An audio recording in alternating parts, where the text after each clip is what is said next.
Wow, this weekend has had to be the most craziest weekend I've had in flight simming in all my years of flight simming. What, 6 years? Microsoft 2024 alpha release came out. They sent us all emails saying, hey, 2024 is here. Here's the alpha release. Go for it. And I think everybody downloaded it and started flying this weekend. Every streamer, every lone person, every screenshot. You couldn't go anywhere on Twitch or YouTube without seeing 2024. And it was crazy. And yes, I participated in that as well. But I have to tell you, the buzz on 2024 was so exciting. The entire weekend, we had limited time to use it. Basically, it started on Friday and ended on Monday morning. And literally Monday morning, they cut it off. But so much was gained, so much was learned over that weekend from using it and watching other people use it, that it's something that we got to address to see what we learned about it, what we think about it, what we think the future is going to be about it, just based on what we have seen so far. And it was limited. Let me just say that not everything was available in the sim, but what was very impressive. Blue, what do you think? What was it for you? Yeah, it was a crazy weekend. None of us expected that, but it was super exciting too. It was like we got a legit teaser of Microsoft Flight Sim 2024, and the first thing that stood out to me, a lot of things stood out to me, but the first thing that stood out to me and that I learned about 24 was amazing performance. Amazing. I mean, the smoothest flight sim experience I have ever had, I think, in any sim in history. And so that alone just is so much more enjoyable to fly around. Now there was some hiccups with actually like setting up controls. So when I say smooth, I mean like performance wise, not like it was a smooth going of getting going. But no, it was amazing. And then just I did a lot of bush flying. I went through the career mode. I mean, I spent all Friday night playing. We were up to like 2, 3 o'clock in the morning playing on the first night, and then on Saturday I spent the entire day playing 24. Did some free flying. I did some challenges as well. I was like, you know what? Why not? I'm testing the whole thing.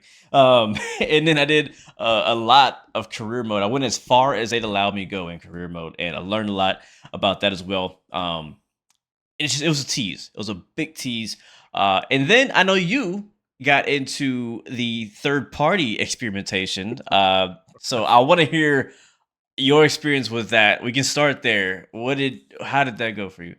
Wow. Us flight simmers already. We can't leave well enough alone. Like, we got the Cessna, we got the Cub, and we got was it a F-18 or Yeah. F-16? We can fly around. And I was like, all right. I flew the Cessna one day on stream for like 4 hours. It was like, all right, this is good. We saw all the sights and scenes, but my heart is always in airline flying. I had to go look at what an airline would be, look, feel like, and sound like in 2024.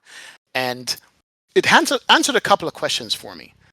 They were all saying, well, Microsoft and other people are saying that you can import your plane into the sim.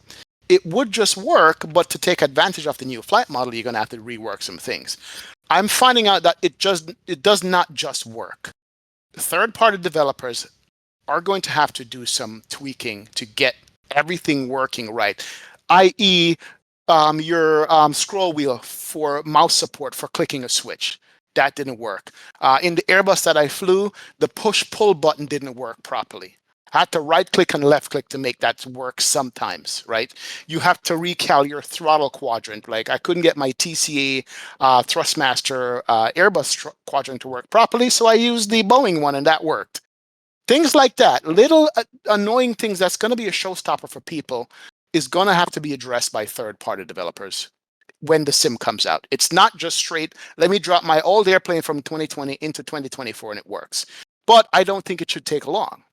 I'm not a developer, but most of the things work enough where I could do a complete flight with the plane satisfactory, and it worked out well, given the things that I talked about that didn't work. So that's one lesson that I realized, that it's not going to be as simple. Let me just drop it over here, move my entire community folder in 24, and we're good to go.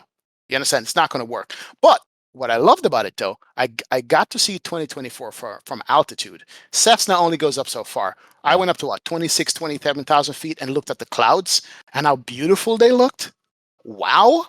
Like the lighting, like wow. For some Yeah. reason, the sim looked just crisper to me. Can't figure it out. And then the main thing that I loved is the fact that I was rocking Ultra on everything with a an add-on airplane, and the performance was great. The performance was not okay. It was great.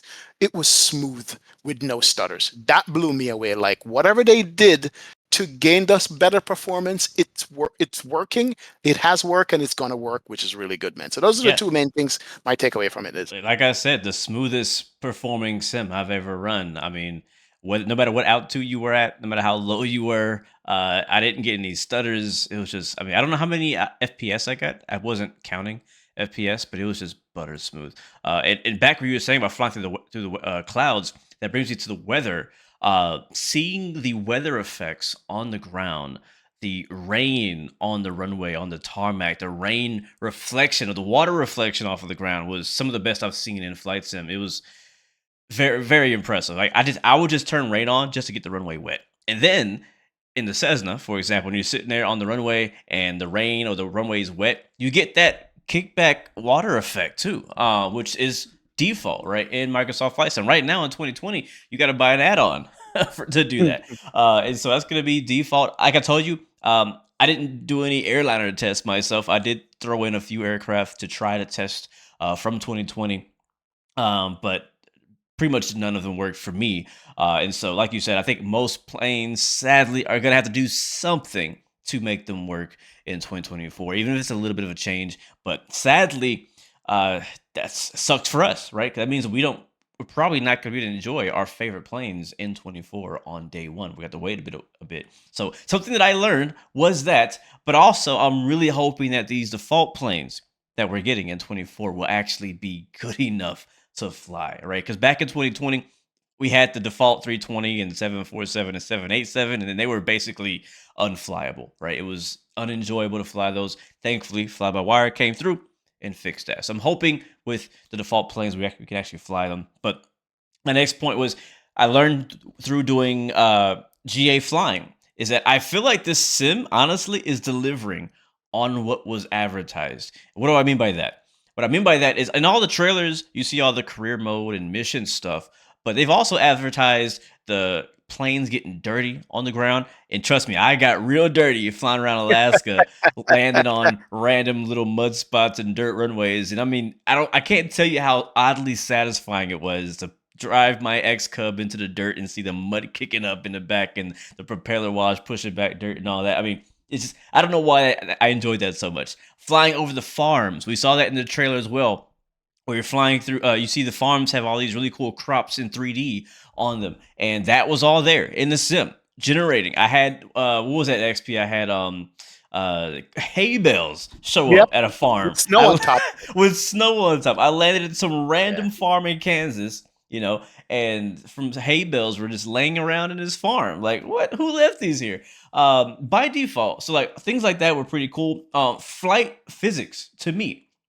Again, I'm not a real world pilot, right? But the flight physics in the Cessna 172 and in the X Cup felt really good.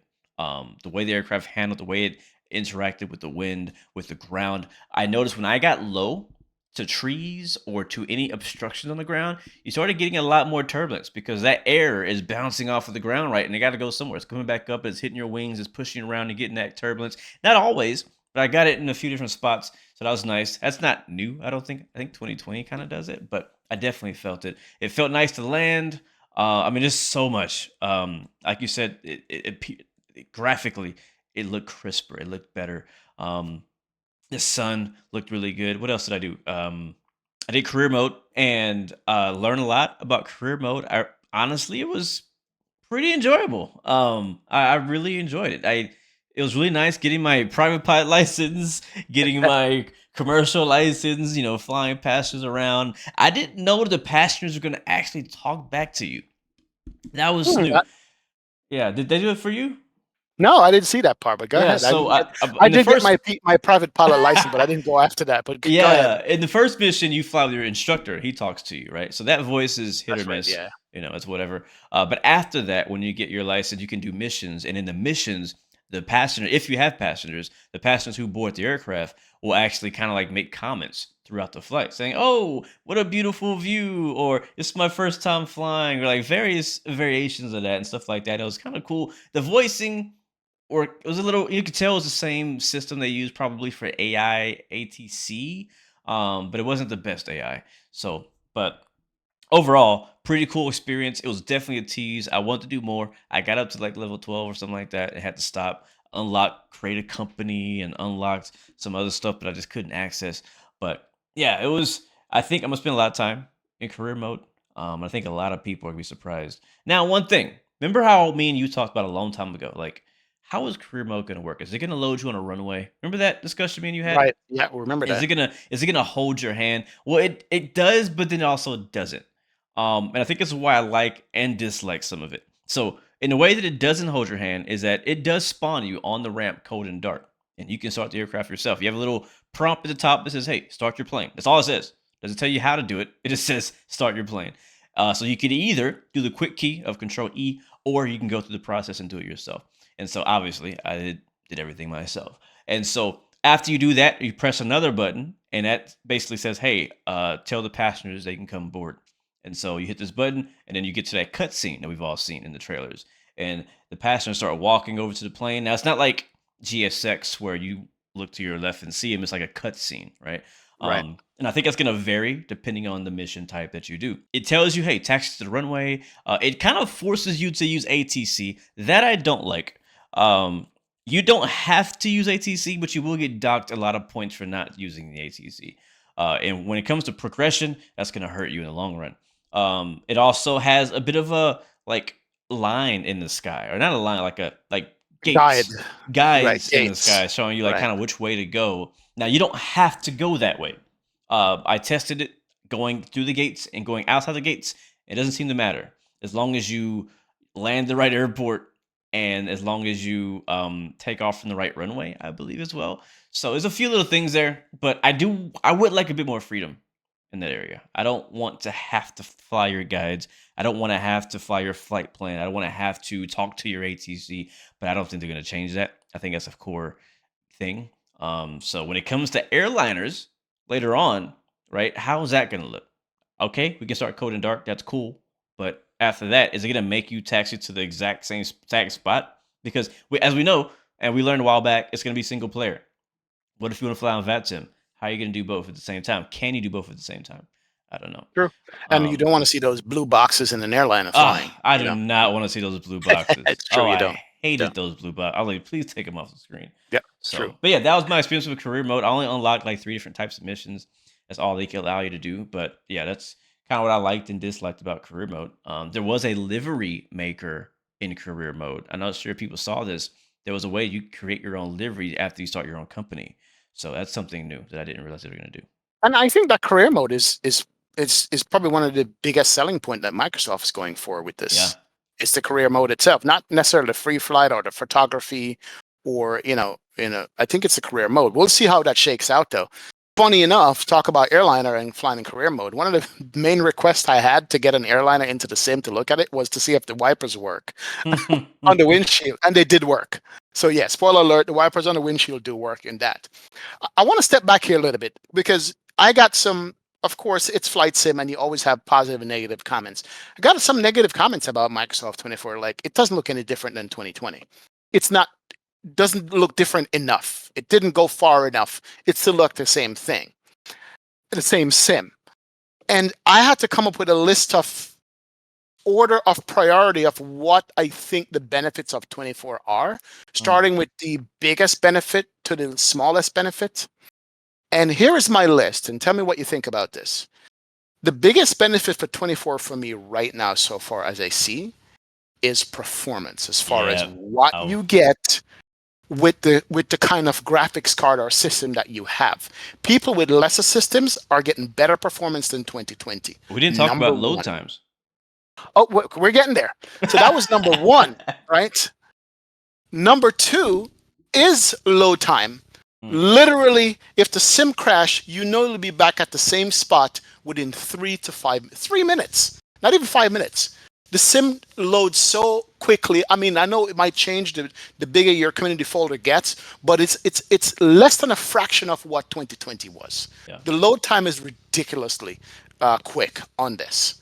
the footprint that the sim is going to take is going to be a fraction of what 2020 is. 2020 was like 120 gigabyte download. 2024 is going to be a fraction of that.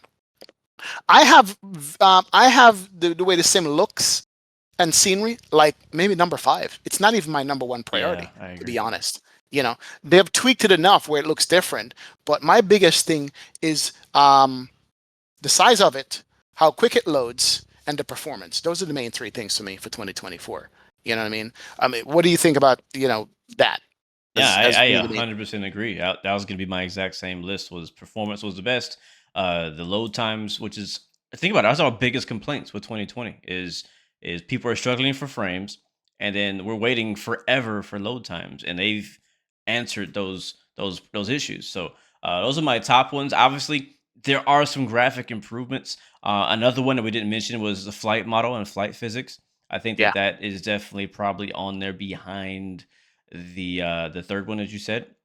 Yeah. I think And we it's didn't get definitely improved. It's not like I don't think people are gonna see a dramatic improvement in the flight model, but it is a significant improvement, and it's gonna depend. It's gonna depend on what plane you're flying, because if you bring in a 2020 aircraft into Microsoft Flights in 2024, it's gonna be using the 2020 flight model. They've done it backwards compatible, so you can bring, or you're supposed to be able to bring in your old aircraft, but it's gonna be using this old flight model. And if you want to take advantage of the new features, you got to update the plane. And I don't think most of the aircraft we're going to be flying that are third party at release are going to even be taking advantage of that. And so if you really want to see what the flight model is about, you're going to have to fly a default plane, which I'm hoping has taken advantage of the flight model and flies correctly. Oh yeah, I think I'm looking forward to the Max. 7.3 Max is the main thing I'm looking forward to fly in 2020. We have had all the Airbus for the last 4 years. It's Boeing time now Yeah, in the yeah, sim, and they have gone ahead and done it. We had a taste of that at the Xbox showcase we went to, and I'm looking forward to getting more of that and get to know the plane more and so forth. But overall, weekend was crazy what Microsoft did. I love their approach. They said everybody get a chance to try the sim. You weren't under any embargo.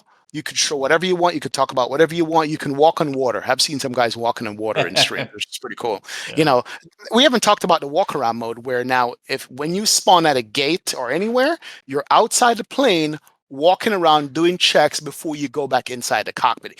It even works with non-default planes. yeah, I mean, non-default planes don't have a little switch to hit to go in, but you hit what, Shift C or whatever, puts you back into the cockpit. But I love the walk around mode. As one of my friends says, it shows you the size of the airplane, especially if you're flying a yeah, jet, yeah. walking around outside. Like those little touches, like 24, yeah. So is it going to be a day one switch over to 24 from 2020? I don't think so. Mhm. I think it's going to be a longer span where you're going to be using both sims until your favorite add-on comes over, and then you're able to move over as Yeah. things get updated for you. But it's not going to be a day one switch. That was my Not biggest takeaway of the weekend. So, not for me. I'm still until 24 comes out and proves me wrong. I am on the train of deleting 2020 when I get 24. I do not want to have both sims on. I don't care if PNDG is slow to update. I don't care if Phoenix is slow to wow. update. It's gonna take those default planes, the airliners and GA planes, to be extremely broken, or the whole sim to be extremely broken and unplayable for me to not delete 2020. Like I said, visually the differences are not that dramatic, but as a whole, all these little things. This is why it's so hard to explain the differences between the two sims, because when you just look at a stream, it look pretty much the same visually because all you're seeing is the visuals. But when you play 2024 versus when you play 2020, everything adds up to give you a different experience. It makes it feel like a whole new game.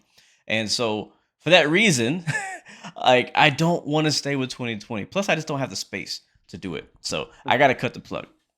All right. So, well, here's a challenge for you guys in the comment section of this video.